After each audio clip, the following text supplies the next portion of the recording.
I am delighted to have such curious minds grace this very showroom, which houses weapons, artifacts, and pictures of the olden days of the Smashers. Now, some of you may be thinking, who are the Smashers, and why should I spend my taxpayers' dollars on learning about such a minuscule species? Well, just what makes them minuscule adds so much to how intriguing they are. Or were, provided the stragglers have yet to die. Shall we proceed?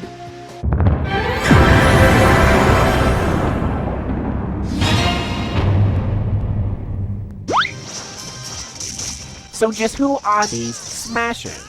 Well, they are one of the most tenacious beings to have ever been created. Unlike the human race, they are actually trophies brought to life, descendants of these brave heroes who themselves were brought to life by the deities known as the Hands, who banded together to stop the forces of Taboo from plunging their world into subspace. Now, think of subspace like a black hole, except within subspace lies both ruin and chaotic planes. No! Oh, I'm sure you would like to experience a black hole firsthand, huh? I'm sure feeling your atoms explode rapidly one after the other ever so piques your fancy. As I expected. Shall we continue?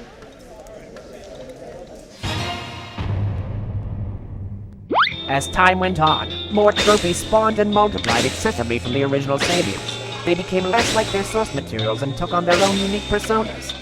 Their traits compared to the saviors soon became different as night and day.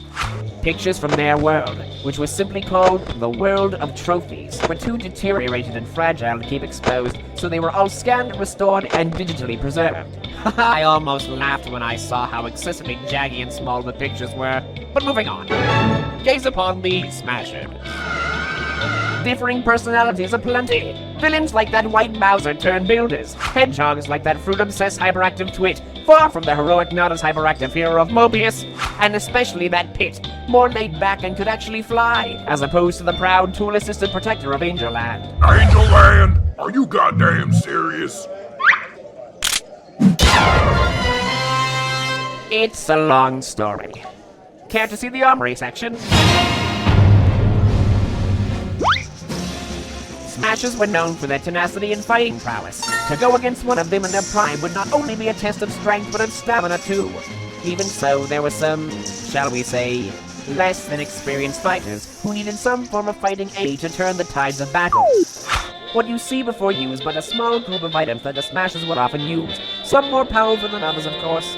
But sadly, the most powerful, the Smash Ball, that granted most Smashers a single unique finishing move, had vanished during the excavation of their world, and sadly is not with us. My personal favorite here is the disc-shaped item called a bumper. Anyone who comes in contact with it gets launched back a couple of yards. Who wants a demonstration? No! Killjoys. You know, harkening back to the personality changes, let's examine their period of self-modification. There was a time that a few Smashers were able to find a way to modify their very own appearance. This phenomenon, also known as texture hacking, took their world by storm, as many Smashers started to modify their own colors and help them stand out in multiple ways.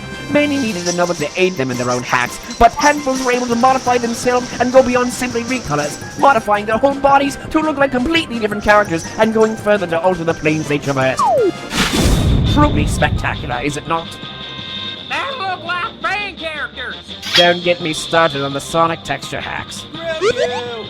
And so many Smashers collaborated with one another and formed teams to show off their creative prowess.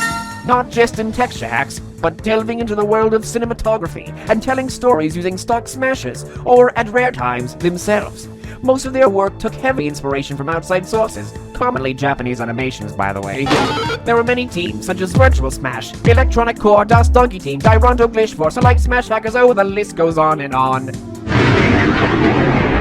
There arose the main conflict. The Smashers, deep inside, were uncivil and unruly, as the only trait they retained from their savior ancestors was the need to fight. Most were able to maintain such traits, but good portions of the populace were not as in control. As time went on, there was a surplus of groups and content creators who would do anything to stand out in the crowd, even if it meant betraying their own kind. Ever heard of the phrase, quality over quantity? They were living examples of quantity over quality. texture hacks were pouring in from the once massive populace, but so many of them nosedived in quality, overshadowing the few outstanding modifications made. The groups would not tolerate being overshadowed by one another, even if it was for avoiding rock bottom at all costs. And thus began the brawlpocalypse. Or the brawlpocalypse, to use a colloquialism. What's a colloquial? Go read a dictionary, goddammit! The brawlpocalypse lasted for quite some time, but only because of the immense amount of participants and their sheer tenacity. They are genetically capable of withstanding numerous attacks and weaponry. Attempting to kill a smasher with a sword, explosives, lasers, elements, magic, or your own two hands would prove absolutely ineffective. They'd get hurt or get sent flying, but they would still be alive. But if they were to, say, be shot by a real gun, that could kill them, since they did not have normal guns in their world. Even so, there are ways to subdue a smasher. If you wish to completely capture a smasher, you would need to change them into a trophy, leaving them completely immobile, at least until another smasher came around to touch the immobile victim and reawaken them. Throwing one of these trophy stands at a weakened smasher was a slightly faster way to capture them as well.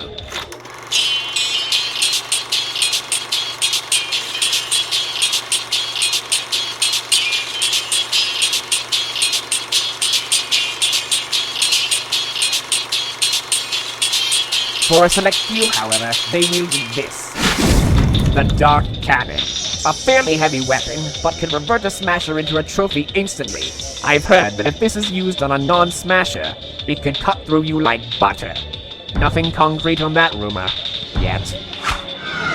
See this gentleman right here? This is an actual smasher, reduced to a mere trophy.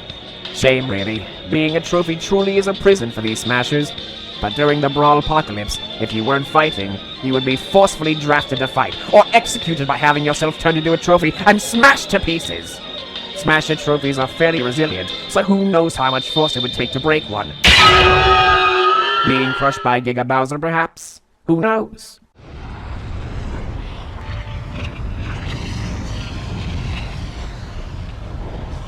After the brawlpocalypse, which lasted approximately 6 months, most of the resources on their world had been used up for firepower, broken down armory, sustenance, and falling ships. Their world became a wasteland, something the supernatural hands were aware of too. To the very few that survived, they were given a reset coin, and a one-way portal to another universe, where they could possibly live their remaining lives in peace. The reset coin, which can only be used by smashers once, would allow them to change their form into something completely different. They would retain their memories, but they would renounce their status as a smasher and abilities they had prior. We call them former smashers. So all those freaking Pikachu and Lucario out there are smashers? They are what are known as pseudo-smashers, meaning they look like them, especially all those Pokemon and Hedgehogs, but in reality, they are not smashers genetic-wise. Just remember, should you ever encounter a pure smasher, proceed with caution. They are endangered, they are feared, and they may retain their need to fight and take down anyone who dares to try and keep them from reaching the top, whatever their definition of the top is. Perhaps they might be more docile and passive, longing for a relaxing life and an escape from their past. Well, if you lot will follow me, the gift store is right over here. We have some specials for Gooey Bomb Cherry Pops, Smart Bomb Jawbreakers, and Mr. Saturn Plushies. We've also just restocked on toy bean swords, plastic bumpers with real-time feedback, and custom t-shirts, ranging from the Foxley Stoplight to the Smashball Crosshair. Has it really been over 5 years since all of this? 5 long years. Time flies when you aren't in danger every day. I remember some of these guys. Wonder how they're doing now. If they're even still alive. You still got a reset coin, right? Still got mine, but I'm not using it anytime soon. Maybe on a rainy day, but definitely. Come on, let's go! I'm getting more memories haunting me by the second. Shut up and be proud of your heritage. Shut up, Pseudo Smasher! Don't touch a single knob! Alright, Aku. Let's go. Why are you... This picture belongs to me, so technically is mine. I'm just taking it back. Besides, I don't want anyone looking at my orange fur. Ugh, good God, I remember making so many texture hacks that all these chemicals just stuck to my fur and made me look like a clown. Yeah, whatever. Let's just go. Sure thing, game guy. I heard that, Mello. I told you this before. My name isn't Game Guy anymore!